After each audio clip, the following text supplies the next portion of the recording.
जब भेटबे ना कइल त लौकला से का भइल, कोनो दावे न लहल त फौकला से का भइल। ऐसे त डर पत फोर के फुलाइल होखे, जब भेटबे न कइल त छौकला से का भइल। देखी एगो लड़का के संगे ऐसा घटना घट गइल बा कि जब दोबारा ओकरा प्रेमिका से मिले के होता तो उनका से फोन करके कहता, कैसे कहता, कौना भाव में कहता है भैया। बड़ी मन करता ए रानी करे के भेंट, अइह कॉलेज सबेर तोहर करब हम वेट। बड़ी मन करता ए रानी करे के भेंट, अइह कॉलेज सबेर तोहर करब हम वेट। जवन भइल रहे गलती ना फेर होई हो, मुहवा ओढ़नी से बांध के नई हो ये जान, ना तो चिन्हे में देर होई हो। मुहवा ओढ़नी से बांध के नई हो ये जान, ना तो चिन्हे में देर होई हो।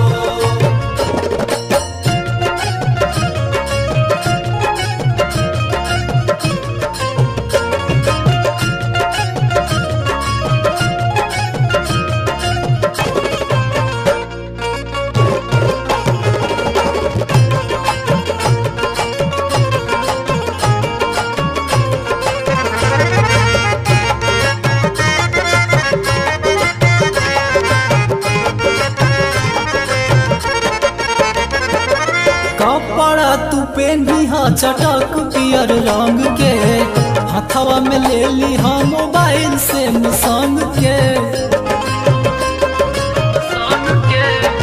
हाँ कपड़ा तू पेनी हा चटक पियर रंग के, हथवा में ले ली हा मोबाइल से संग के। कॉल करी हा तो फिर बात ढेर होई हो, मुहवा ओढ़नी से बांध के नई हो ये जान, ना तो चिन्हे में देर होई हो। मुहवा ओढ़नी से बांध के नई हो ये जान, ना तो चिन्हे में देर होई हो।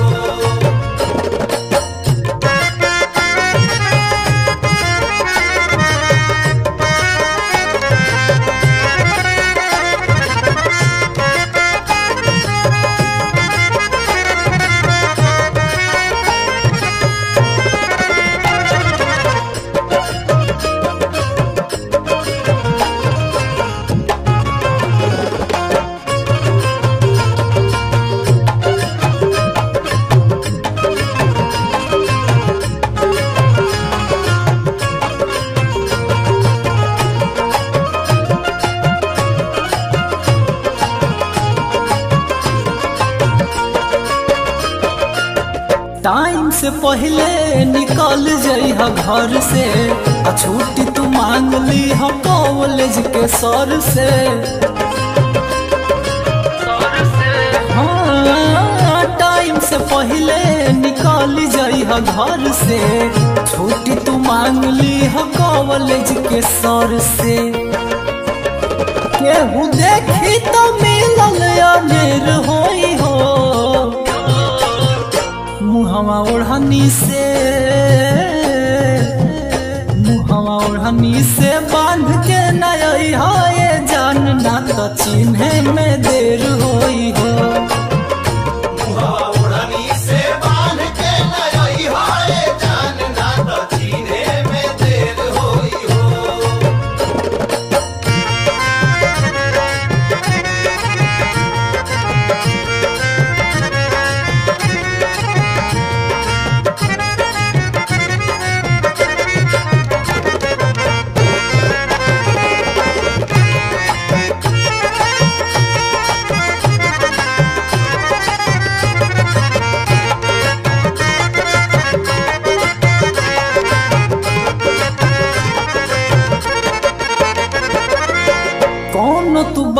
अपना पान से न कही हा, करब इंतजार आके गेटे पर रही हा।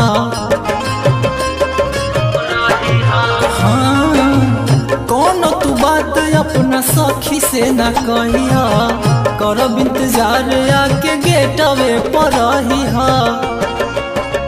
चल के छोड़ दे हम घर ना कुबेर होई हो,